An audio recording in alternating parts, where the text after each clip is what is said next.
केंद्रीय गृह मंत्री ने कहा इंडियन मुजाहिदीन अगर हमारे कहने से होता तो देश में बहुत दंगे फसाद होते। मैं मानता हूं कि ये स्लिप ऑफ टंग है, जुबान फिसली है, लेकिन इसका अर्थ क्या निकल रहा है आप सुन रहे हैं। गृह मंत्री ने कहा अगर हमारे कहने से इंडियन मुजाहिदीन काम करता तो देश में बहुत दंगे फसाद होते। मैं समझना चाहूंगा कि वो कहना क्या चाह रहे थे। दरअसल हमारे साथ स्टूडियो में है राजीव रंजन, हमारे सहयोगी, और बाहर ओबी लाइन पर हमारे साथ कुछ मेहमान हैं। साबिर अली जेडीयू नेता, अखिलेश प्रताप सिंह कांग्रेस नेता, रामेश्वर चौरसिया बीजेपी और प्रेम शुक्ला साहब हैं शिवसेना से। सबसे पहले राजीव, क्या कहना चाह रहे थे? मैं फिर से बता दूं, केंद्रीय गृह मंत्री का बयान है, उन्होंने कहा अगर हमारे कहने से इंडियन मुजाहिदीन काम करता तो देश में बहुत दंगे फसाद होते। क्या कहना चाह रहे थे? और क्या मराठी होने की वजह से, हिंदी नहीं समझ पाने की वजह से कुछ और कहना चाहते थे, कुछ और कम्युनिकेशन हो गया? देखिए, कई बार ऐसा होता है कि सुशील कुमार शिंदे जो बोलना चाहते हैं वो मराठी में सोचते हैं, हिंदी में बोलते हैं। मुझे लगता है वो कहना चाह रहे थे कि इंडियन मुजाहिदीन अगर हमारे कहने पे होता तो देश में दंगे नहीं होते, लेकिन उन्होंने कह दिया कि अगर हमारे कहने में होता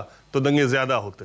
चलिए, ये जो राजीव ने कहा, एक्चुअली जिस ढंग से गृह मंत्री ने कहा उसके अर्थ का अनर्थ उसका निकला, लेकिन उसका एक विश्लेषण यह है कि शायद वो कुछ और कहना चाह रहे थे। लेकिन उसके बाद नीतीश मुद्दे पर आते हैं। नीतीश कुमार ने जो कुछ कहा आपने सुना। नीतीश कुमार ने कहा कि अगर पटना में धमाके नहीं होते तो रैली फ्लॉप होती। आतंकियों ने एक तरह से उनकी मदद की, मोदी की मदद की। और साथ में नीतीश कुमार ने यह भी कहा कि मुख्यमंत्री का काम है लाठी और राइफल लेकर वहां मौके पर रहना। क्या हमें इसी की ट्रेनिंग दी गई है? सवाल उठता है, क्या नीतीश कुमार जैसे संजीदे नेता को क्या यह बयान देना चाहिए? एक तरफ पटना में जो कुछ हुआ, सुरक्षा की चूक हुई, धमाके हुए, लोगों की मौतें हुई, दूसरी तरफ नीतीश कुमार का यह कहना कि मुख्यमंत्री का क्या यह काम है लाठी और राइफल लेकर मैदान में रहना, और उससे बड़ी बात कि ये कहना कि आतंकियों ने मदद की। हमारे साथ कुछ मेहमान हैं। मैं सीधे पहले साबिर अली साहब से ही पूछना चाहूंगा, उसके बाद बीजेपी, शिवसेना और बाकी नेताओं के पास आऊंगा, और कांग्रेस के बारे में अखिलेश प्रताप सिंह। साबिर अली साहब, क्या है मतलब नीतीश कुमार के ये कहने का?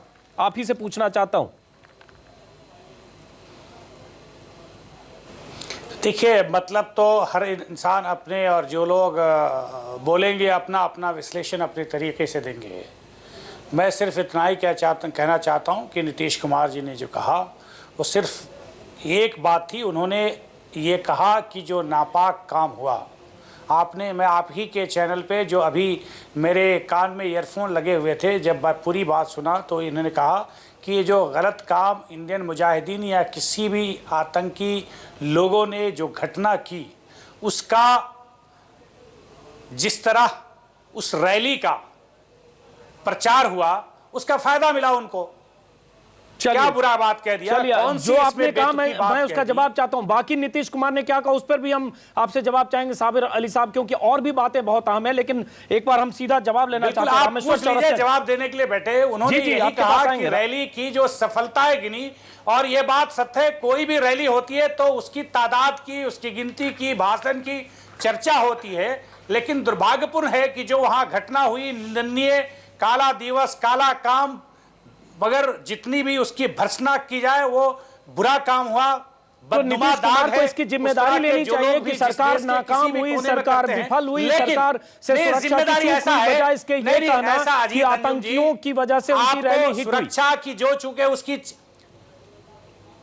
नहीं हिट हुई है तो बात ठीक है ना। चर्चा जिस दिशा में चली गई और जिस दिशा में रैली की चर्चा होती है वो हुई नहीं। चलिए, मैं आपके पास आऊंगा। रामेश्वर चौरसिया, सुना आपने नीतीश कुमार ने कहा कि अगर धमाके नहीं होते और नेता के भाषण पे होती है। आतंकियों ने आपकी रैली को हिट कर दिया, एक तरह से मदद की आपकी।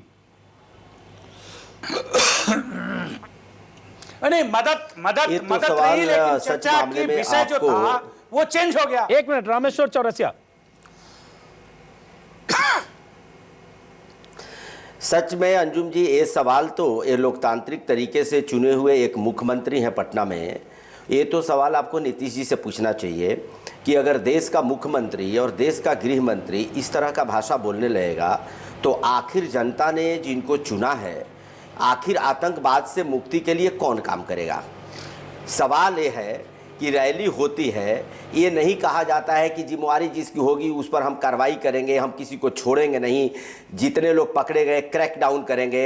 भटकल पकड़ा जाता है, पूछताछ नहीं होती है। आप ही ने दिखाया है, आपके चैनल पे पत्रों में निकला कि पिछले दिनों एक साल में 14 आतंकवादी पकड़े गए, एक कराची का था और 13 बिहार के, सभी दरभंगा मधुबनी से पकड़े गए। तो चारागाह जो बन रहा था बिहार मुख्यमंत्री जी को, उस पर एक्शन लेकर के वो समाप्त करना चाहिए। लेकिन शुरुआत चौरसिया जी मोदी ने की ना। चौरसिया जी, अगर मोदी इस तरह का इंडियन मुजाहिदीन का नाम लेकर ये कहते हैं कि उनके पीछे इंडियन मुजाहिदीन को खुली छूट दे दी गई, और जिस तरह से बयान होते हैं उसके बाद अब नीतीश कर रहे हैं, तो इसमें कोई एक दूसरे से पीछे नहीं है। एक मिनट जरा पेशेंस रखिए। इंडियन मुजाहिदीन को अगर खुली छूट नहीं थी तो एक साल से इतने धमाके इंडियन मुजाहिदीन ने किए, तो क्या बिहार में सभी पकड़े गए तो क्रैक डाउन करके उसको समाप्त नहीं किया जा सकता था? पहली बात, पहले तो आपको यह समझना पड़ेगा। बाकी आतंकवादी घटनाएं छोड़ दीजिए, घटना होती है जहां भी बिहार में पकड़े जाते हैं तो बिहार, अगर इस देश में आईएसआई इतना एक्टिव है, आईएसआई के तमाम आतंकी हैं और तमाम धमाके हो रहे हैं एलईटी और अलग अलग आतंकी संगठनों के, तो खुली छूट और सरकार और खुफिया तंत्र की नाकामी दोनों में फर्क है मेरे ख्याल से। चौरसिया जी, मैं टू द पॉइंट बात करता हूं अंजुम जी। खुली छूट पर ही बात की हमने, आप लगता है घुमा रहे हैं। यहां खुली छूट नहीं है, एक साल से पकड़े जा रहे हैं, भटकल पकड़ा गया। आपसे पूछताछ किए होते तो एक खुलासा हो जाता, इस घटना को रोकी जा सकती थी। और ये भीड़ का आकलन तो प्रेस में है, आप करेंगे, आप दिखाएंगे कितना भीड़ है, नहीं है। हम कह दे, कोई कह दे, उससे भीड़ बदल नहीं जाती है।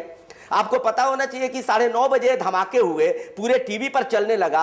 जो लोग 11 बजे हमारी रैली थी, जो लोग पटना से निकल के आने वाले थे वो तभी निकल के आए नहीं थे। चलिए एक मिनट, हम वापस आएंगे, लेकिन हमारे सहयोगी राजीव रंजन कह रहे हैं कुछ महीने पहले तक आप ही की सरकार थी, अब आप दरभंगा मॉड्यूल और तमाम इंडियन मुजाहिदीन की बात कर रहे हैं। आपकी पार्टी के सुशील कुमार मोदी डिप्टी सीएम थे, पावरफुल थे, तब तक आपने दरभंगा मॉड्यूल, इंडियन मुजाहिदीन सबको क्यों नहीं साफ किया? ऐसा तो है नहीं कि सब कुछ 5-6 महीने में हो गया जब से आपके रिश्ते टूट गए। आतंकवाद को इससे आतंकवाद से इसको कनेक्ट करेंगे क्या कि आतंकवादियों ने धमाके कर दिए तो रैली हिट हो गई? ये कोई मुख्यमंत्री का वक्तव्य होना चाहिए? आप बोल क्या रहे हैं? आप समझ रहे हैं इस बात को? समझ रहे, तभी तो सवाल पूछा है, तभी तो हमने पूछा जेडीयू नेता से। हाँ, तो क्या आतंकवादियों को खुली छूट दे दी जाए हर जगह? यही आप कहना चाह रहे हैं?